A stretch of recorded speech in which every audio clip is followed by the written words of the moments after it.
है कि हमारे देश की आइडेंटिटी के बारे में, इंडिया दैट इज भारत, आज भारत पर ज्यादा एम्फोसिस दिया जा रहा है और कुछ लोगों को इससे दिक्कत भी है। उन्हें लगता है कि ये एक पॉलिटिकल गिमिक है।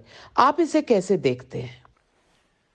देखिए, जब आपको हर साल 5 से 8 चुनाव लड़ने हैं, तब आप लोगों से समझदारी की बात करने की उम्मीद नहीं करते। इसीलिए मैं एक देश एक चुनाव पर जोर देता रहा हूं। इस सरकार के आने के काफी पहले से, ये सरकार तो 2014 में आई, उससे भी पहले मैं इस पर जोर दे रहा था, क्योंकि लोकतंत्र और इसकी प्रकृति कुछ ऐसी है। आज आप सबसे ऊपर हैं, आप सच में लोकतांत्रिक राजा हैं, ठीक है। और कल अगर आप चुनाव हार जाते हैं तो आप कुछ नहीं हैं। मान लीजिए आपकी ऐसी नौकरी होती, आप भी ऐसी तमाम तरह की बकवास कर रहे होते, किसी की भी ऐसी नौकरी होती, तो ये लोकतांत्रिक प्रक्रिया की प्रकृति है। आज आप वहां ऊपर हैं, कल सुबह आप कुछ भी नहीं हैं। तो बात जब ऐसी है तो चुनाव का समय आने पर आप उन सबसे पूरी समझदारी की बात करने की उम्मीद करें, ये नहीं होगा। तो ऐसी बड़ा चढ़ाकर बात करने की इजाजत चुनाव से 3 से 4 महीने पहले थोड़ी बहुत होनी चाहिए। मेरे हिसाब से 3 महीने काफी हैं। लेकिन अभी पूरे 5 साल वो बात करते हैं, क्योंकि हर साल कोई ना कोई चुनाव होता है। पर ऐसा तो हमेशा से ही होता रहा है। नहीं, 1967 तक विधानसभा और संसदीय चुनाव एक साथ होते थे, उसके बाद ही यह हुआ है। तो अब प्रधानमंत्री चुनाव प्रचार करते हैं, मुख्यमंत्री जगह जगह चुनाव प्रचार करते हैं। काम का समय कहां है?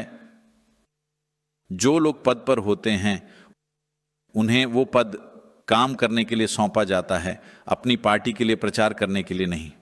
लेकिन वो कुछ नहीं कर सकते, क्योंकि उनकी पार्टी अगर नहीं जीती तो वो बाहर हो जाएंगे। उन्हें जीतना है, जीतने के लिए आपको भावनाएं दिखाकर भावनाओं से चलना पड़ता है, समझदारी से नहीं। ये एक भावनात्मक पिच है। जब आप भावनाओं की पिच पर होते हैं तो आप समझदारी की बातें नहीं करते। तो मैं कह रहा हूं, 5 साल में एक बार 3 महीने बकवास करने की इजाजत दे दीजिए, ये ठीक है। सदगुरु जी, हम नए साल पर मिल रहे हैं। ऐसे में 2024 में देश का भविष्य क्या और कैसा होने वाला है, इस पर भी तो कोई राज खोलिए। मुझे लगता है कि हम एक ऐसे मोड़ पर हैं जहां अगर आप अभी सही चीजें करें तो देश बहुत समृद्धि की ओर जाने वाला है।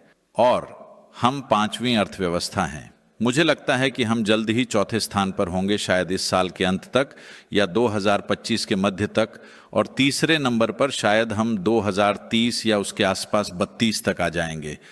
मुझे लगता है कि ये उससे जल्द ही होगा। और राजनीतिक भविष्य किस संदर्भ में? मेरा मतलब है, ये साल चुनावों का साल है। सिर्फ भारतीय ही चुने जाएंगे, ये अच्छी बात है।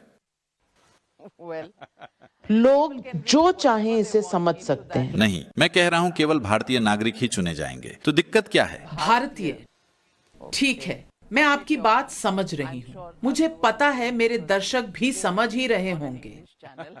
देखिए, हम कोई अंग्रेजी राष्ट्र नहीं हैं, लेकिन हम पर अंग्रेजों का शासन था। शर्म की बात यह है कि वो बस कुछ हजार थे और हम लाखों लोग थे, लेकिन फिर भी उन्होंने हम पर शासन किया। हमें अपना सिर शर्म से झुकाना पड़ रहा है, इसलिए नहीं कि उन्होंने हम पर शासन किया, क्योंकि हमने उन्हें खुद पर शासन करने दिया। शर्म की बात तो है, हमें अपना सिर झुकाना होगा, हम उस पर कुछ और नहीं कह सकते। जरूरी चीज ये है कि ये धरती की सबसे पुरानी और जीवित सभ्यता है, वो भी लगभग उसी रूप में। चीजों में हेर फेर हुई है, लेकिन फिर भी लगभग उसी तरह है जैसे 1000 साल या 5000 साल पहले थी। अभी भी वही लोकाचार काफी हद तक मौजूद है। तो इस देश को किसी अंग्रेजी नाम से पुकारना एक बेवकूफी है। हमें इसे बदलना चाहिए था। 15 अगस्त 1947 की रात को ही 16 अगस्त को इसे भारत हो जाना चाहिए था, क्योंकि भारत लोगों के दिलो दिमाग में बसता है। भारत बहुत गहरे स्रोत से आता है। भा का अर्थ है भाव, यानी इंसानी अनुभव, केवल एक अनुभूति है। देखिए, जीवन का हमारा पूरा अनुभव इंद्रियों के माध्यम से होता है। आप जो देखते हैं वो एक तरह अनुभूति है, अच्छी या बुरी अनुभूति। आप जो सुनते, सूंघते, चखते या स्पर्श करते हैं, सब कुछ एक अनुभूति है। तो हमने कहा कि ये भाव है, यानी मानवीय अनुभव। राग का अर्थ है एक धुन। ये धुन हमने नहीं बनाई है, ये सृष्टि ने बनाई है। हम इसी कोशिश में हैं कि उस धुन, उस धर्म के साथ कैसे तालमेल बिठाएं, अस्तित्व के धर्म के साथ तालमेल में कैसे आएं। ये एक बात है। ताल का अर्थ है लय। ये लय हमें स्थापित करनी होगी।